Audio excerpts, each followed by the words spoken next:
नमस्कार, आपके साथ मैं हूं प्रांजलि सिंह। आप देख रहे हैं बदलाव के नायक।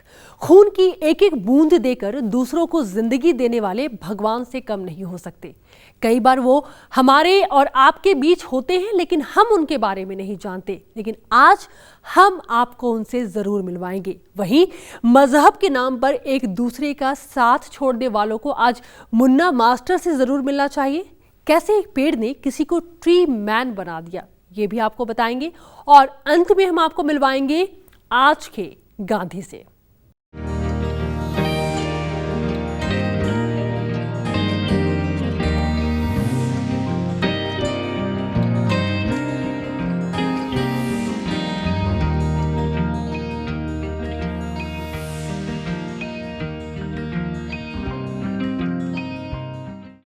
आज की पहली कहानी राजस्थान के हिम्मताराम की, जो बहुत अधिक पढ़े लिखे नहीं हैं। गांव में ट्रैक्टर की मरम्मत का काम सीखा और कुशल मिस्त्री बन गए। खेती और मिस्त्री के काम से अपना पूरा परिवार वो चला रहे हैं। जब वो 18 साल के थे तो उनकी दादी ने उन्हें एक सीख दी, जिसे उन्होंने अपनी जिंदगी का मकसद बना लिया। धीरे धीरे लोग उनके काम को जानने लगे और पहचानने लगे। आज उनके काम ने ही उन्हें एक बहुत बड़े सम्मान का हकदार बना दिया।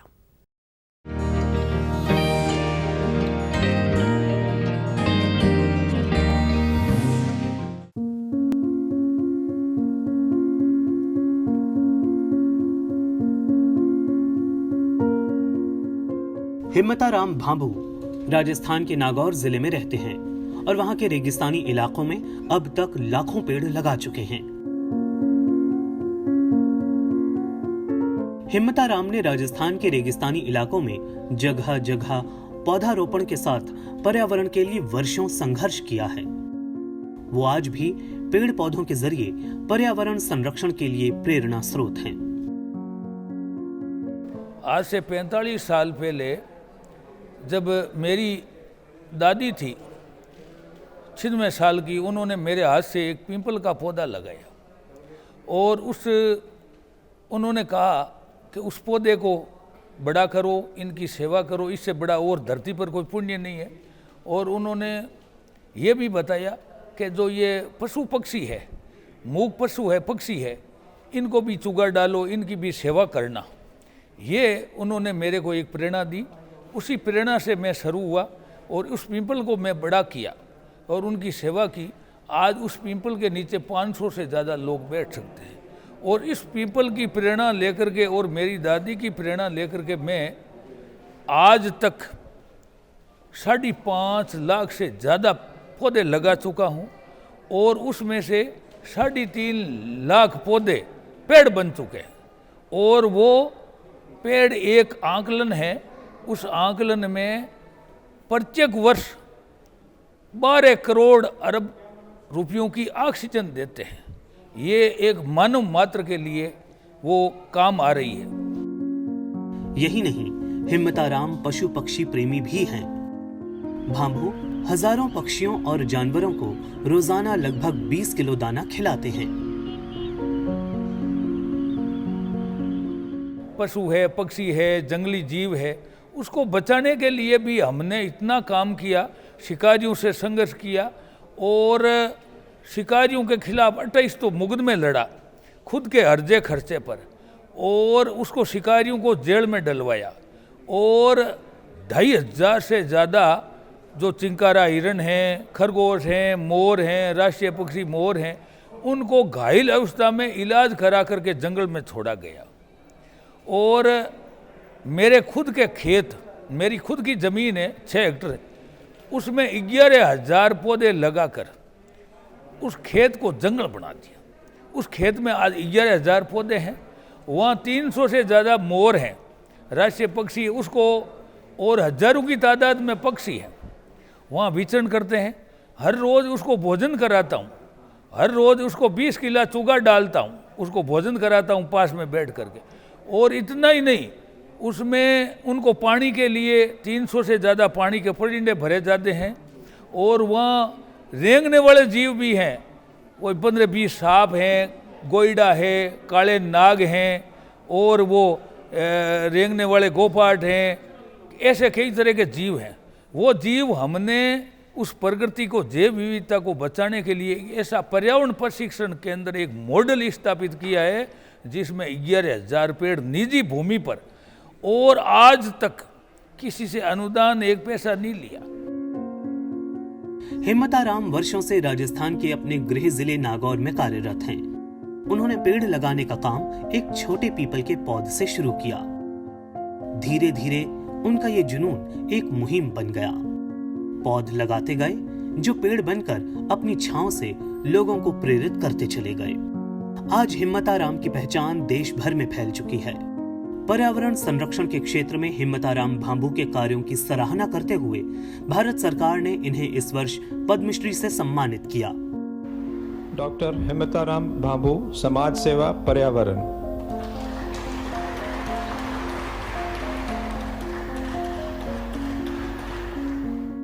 वर्ष 2014 में हिम्मताराम भांभू को राजीव गांधी पर्यावरण संरक्षण पुरस्कार से भी सम्मानित किया गया। हिम्मताराम भांभू अब यहीं नहीं रुके हैं। वो इसके साथ ही नशे की लत में जकड़े ग्रामीणों की मदद के लिए भी काम कर रहे हैं। ड्रग्स के खिलाफ कई अभियानों से हिम्मताराम भांभू लंबे समय से जुड़े हैं।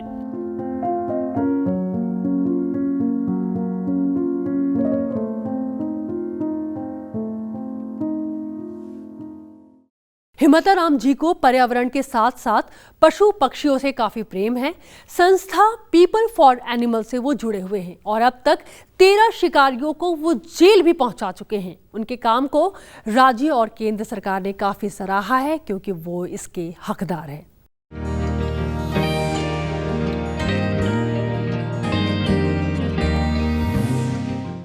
अगली कहानी के लिए हम आपको लेकर के जा रहे हैं कश्मीर का वो इलाका जहां पहले तो हालात काफी खराब थे, पर अब धीरे धीरे सुधार हो रहा है। जहां अब तक केवल पत्थरबाजी होती थी, गोलियां चलती थी, खून बहते थे, वहां से एक अच्छी खबर भी आई है। हम ऐसा इसलिए कह रहे हैं क्योंकि कई बार आपके आसपास कुछ अच्छा हो रहा होता है और आपको उसके बारे में जानकारी नहीं होती है। ऐसा ही कुछ अच्छा हो रहा है कश्मीर में। वो कौन है, कैसे वो जन्नत को और खूबसूरत बना रहे हैं, जानने के लिए देखिए हमारी यह खास रिपोर्ट।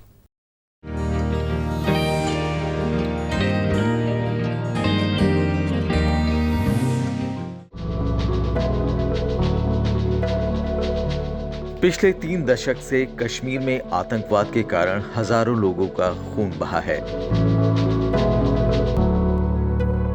परंतु यहाँ कई लोग ऐसे भी हैं जो कि जरूरत पड़ने पर हमेशा रक्तदान के लिए आगे आते रहे हैं। इन्हीं में से एक 55 वर्षीय शब्बीर हुसैन खान हैं, जो 40 साल से 175 से अधिक बार रक्तदान कर चुके हैं। श्रीनगर के डाउनटाउन इलाके में रहने वाले शब्बीर हुसैन खान को ब्लड मैन ऑफ कश्मीर कहा जाता है। शब्बीर ने साल 1980 में एक मरीज के लिए पहली बार रक्तदान किया था, जिसके बाद शब्बीर ने आगे भी रक्तदान करने के बारे में सोचा। शब्बीर हुसैन का ब्लड ग्रुप ओ नेगेटिव है।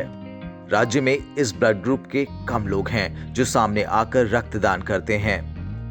40 साल पहले जब वे अपने दोस्त के साथ खेल रहे थे तो उनका दोस्त सड़क हादसे में घायल हो गया। उसे तुरंत अस्पताल ले जाया गया। उस समय अस्पताल में ये ब्लड ग्रुप नहीं था। शब्बीर को जब पता चला तो उन्होंने दोस्त की जान बचाने के लिए पहली बार रक्तदान किया। इस घटना ने शब्बीर को पूरी तरह से बदल दिया और एक नए शब्बीर का जन्म हुआ। उसने हर 3 माह बाद रक्तदान करने की ठानी और अन्य लोगों को भी प्रेरित करना शुरू किया। उसकी मुहिम धीरे धीरे रंग लाने लगी। उनके साथ लोग जुड़ने लगे और उन्होंने एक स्वयं सेवी संगठन भी बनाया। आज से 40 साल पहले हमने ये 41 साल पहले स्टार्ट की ब्लड डोनेशन। तो उस वक्त ऐसे सिस्टम नहीं थे कि ब्लड जाते थे लोग देने के लिए। तो उस वक्त हमने ये एक स्टार्ट किया, तो तब से आज तक मैं देखे रहा रेगुलर डोनर्स बेसिस। खाली मैं नहीं हूँ, मेरे साथ और भी है डोनर्स। हमने किसी पैसे के लिए उस वक्त नहीं किए, कोई चीज़ के लिए नहीं किया, हम अपनी मेहनत से काम किया। ना हम आज तक कोई किसी से कुछ इस बारे में किया। हमने अल्लाह की रज़ा के लिए दिए और उसके अलावा कुछ नहीं। और दूसरा, यहाँ उस वक्त एक कमेटी थी जिसका नाम था HRC, तो वो करते थे ये फर्स्ट एड का काम। तो उसमें जब जख्मी इंसान देखते थे मुख्तलिफ जगह, तो वो खुदा के हवाले से जहन पढ़ते थे। और मैं रेड क्रॉस का लाइफ मेंबर भी रहा। 175 बार मैंने आज तक दिया है, 1 अक्टूबर तक, जो कि नेशनल ब्लड डोनर्स डे के हिसाब से मनाया जाता है। तो इस साल हमने ये बिगेस्ट ब्लड डोनर कैंप किया कोठीबाग स्कूल में। साल 2005 का विनाशकारी भूकंप हो या फिर साल 2014 की बाढ़, इसमें भी शब्बीर और उनके साथियों ने अहम भूमिका निभाई। उन्होंने कई जरूरतमंद लोगों को ब्लड दिया। शब्बीर को इतनी बार रक्तदान करने के लिए जम्मू के डॉक्टरों ने ब्लड मैन ऑफ कश्मीर का टाइटल दिया। शब्बीर अपने साथियों के साथ पूरे राज्य में रक्तदान के लिए लोगों को जागरूक भी कर रहे हैं। ब्यूरो रिपोर्ट, संसद टीवी। ब्लडमैन ऑफ कश्मीर, कितनी खूबसूरत है शब्बीर जी की सोच, जो इस सोच को भी बदल रहे हैं कि ज्यादा रक्तदान करने से आपका जीवन खतरे में आ सकता है। इसलिए सोचिए नहीं, रक्तदान कीजिए और लोगों की जिंदगी बचाइए। यहां पर वक्त है एक छोटे से ब्रेक का। ब्रेक से जब हम लौटेंगे तो आपको मिलवाएंगे मुन्ना मास्टर से।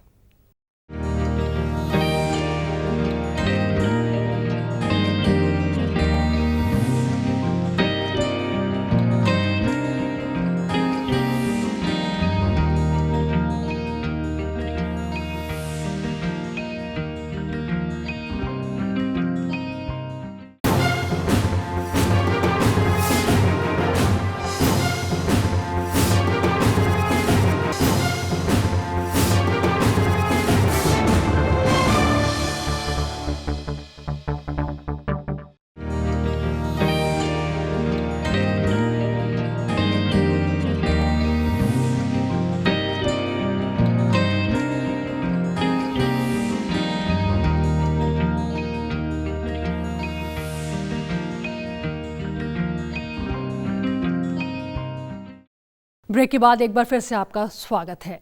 आजकल धर्म के नाम पर तोड़ने वाले आपको कई मिल जाएंगे, पर जोड़ने वाले नहीं मिलते हैं। लेकिन जब आप मुन्ना मास्टर से मिलेंगे तो सब कुछ भूल जाएंगे। हिंदू मुस्लिम के नाम पर चाय की चुस्कियों के साथ गली चौराहे में जो लंबी लंबी बातें करते हैं ना, उनको आज ये स्टोरी जरूर देखनी चाहिए। हमें नहीं पता कि उनकी सोच उसके बाद भी बदलेगी या नहीं, लेकिन हम कोशिश जरूर करेंगे आपको बदलने की।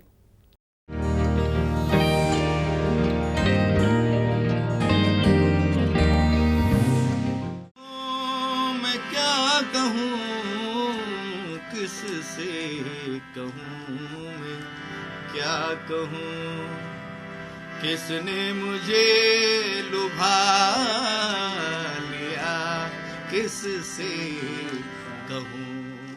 पद्मश्री मुन्ना मास्टर उर्फ रमजान खान मूल रूप से राजस्थान के जयपुर जिले के बगरू के रहने वाले हैं। ये कौमी एकता की मिसाल हैं। ये वजह है कि इनका परिवार मस्जिद में भी सजदा करता है तो मंदिर जाकर पूजा भी। रमजान खान उर्फ मुन्ना मास्टर राजस्थान में भजन गाते हैं और इन्हें धार्मिक गीतों और गोसेवा के लिए जाना जाता है। हाँ बजी थी बांसुरी, सोया हुआ था मोह में, सोया हुआ था मोह में, किसने मुझे जगा दिया, सोया हुआ था मोह में, किसने। रमजान खान की पहचान भजन गायक, भगवान श्री कृष्ण के भक्त और गो सेवक के रूप में भी है। ये अपने भजनों के जरिए कवि रसखान की परंपरा को आगे बढ़ा रहे हैं। संगीत से मेरा शुरू से ही जो है रुझान ही नहीं, बल्कि मैंने संगीत की शिक्षा प्राप्त की और संस्कृत की शिक्षा, संस्कृत की एजुकेशन ली। तो साहित्य और संगीत का दोनों का मिलन हुआ। तो जितना संगीत मैं जानता हूँ उतना साहित्य भी जानता हूँ। लेकिन मुझे जो ये पद्मश्री अवार्ड दिया गया वो कला क्षेत्र में दिया गया, विशेष रूप से कला क्षेत्र, भजन गायन विशेष रूप से। और साहित्य को देखते हुए मैंने एक पुस्तक लिखी, श्री श्याम सुरभि वंदना, जिसमें गौ माता की विशेष रूप से भजन है उसमें। और गौ माता के भजन मैंने इसे लिखे कि गौ सेवा से मैं जुड़ चुका था आज के 20 साल पहले। उस समय गौवंश की इतनी दुर्दशा थी गाँव के अंदर, जो मैं देखता था कि जगह जगह जब गौवंश भूखा रहता था तो वो खेतों में चला जाता था, और जो किसान लोग होते थे वो समझते नहीं थे। अब गौवंश क्या करता बेचारा, मरता क्या नहीं करता, वो जाता था, अब वो चला जाता, फसल खाता, किसान लोग उस पर डंडे मारते, और कई तो ऐसे तो कुल्हाड़ी मार देते थे। तो उनके जो न दर्द को देख करके जो न मेरा हृदय बहुत द्रवित हुआ। मैं सोचा क्या करें इनके लिए जो, तो फिर मैं गौ सेवा से जुड़ गया उस समय से। रमजान खान के 4 बेटे हैं। चारों को इन्होंने बगरू के राजकीय संस्कृत स्कूल में पढ़ाया है। इस फैसले पर रमजान खान के रिश्तेदारों ने इनका विरोध भी किया था और संस्कृत के बजाय मदरसे में उर्दू पढ़ाने को कहा, मगर रमजान ने चारों बच्चों को संस्कृत पढ़ाया। बच्चों को संस्कृत पढ़ाने पर इनके रिश्तेदारों ने परिवार से नाता तक तोड़ लिया। गौ सेवा के लिए जो है ना लोगों को प्रेरित करता हूँ, और गौ सेवा के लिए आग्रह करता हूँ लोगों को, भाई गौवंश को बचाओ। गौवंश बचेगा, प्रकृति बचेगी, मानवता बचेगी, सृष्टि बचेगी। इसलिए मेरा ये प्रयास है निरंतर गौ सेवा के लिए। संगीत के माध्यम से मैं गौ सेवा करता हूँ। इनके विशिष्ट और उल्लेखनीय योगदान के लिए खान को सरकार ने पद्मश्री से सम्मानित किया। श्री मुन्ना मास्टर कला।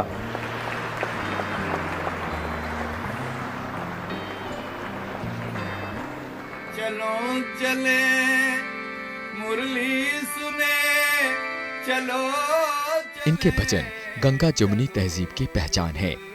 इनका मानना है कि इनको पद्मश्री पुरस्कार गौ सेवा के कारण मिला है।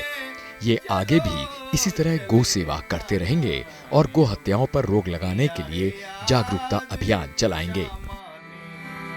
सब दिल ने जब भुला दिया कान्हा ने अब किया है यार, सब दिल ने जब भुला दिया किससे कहूँ मैं क्या कहूँ। और अब वक्त हो चला है आपको 7 समंदर पार ले जाने का। बात इंडोनेशिया की, जहां अगुस इंद्रा उदायना रहते हैं, जिन्हें इंडोनेशियन गांधी भी कहते हैं। अगुस इंद्रा उदायना को विश्व में गांधीयन वैल्यूज को प्रमोट करने के लिए Jamnalal Bajaj international award, global youth icon award और पद्मश्री से भी सम्मानित किया जा चुका है। श्री आगुस इंद्र उदायना, समाज सेवा।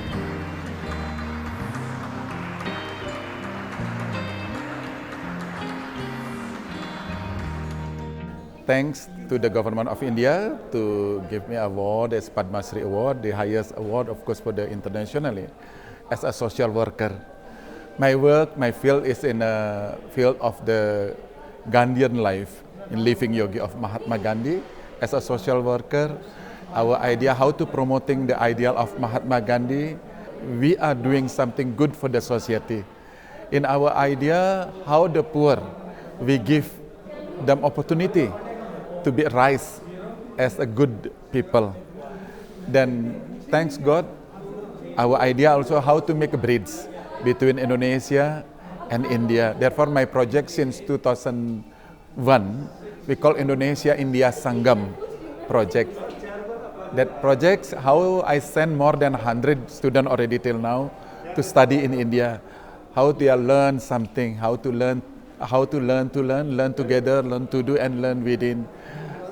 Then they are in India itself, they are study for formal education till their PhD, master degree, and also in yoga field. Then we have also in yoga, in youth empowerment program. Our idea how to make a connection, how to global partnership and networking between the young people from Indonesia and India is done well. आगुस Indira ने बाली और लुम्बा में 4 Gandhian आश्रम बनाए हैं, जहां अहिंसा, सत्य और मानवता के सिद्धांतों पर काम हो रहा है। उन्होंने गांधीयन पर हुए लेखन को इंडोनेशियन भाषा में भी ट्रांसलेट किया है।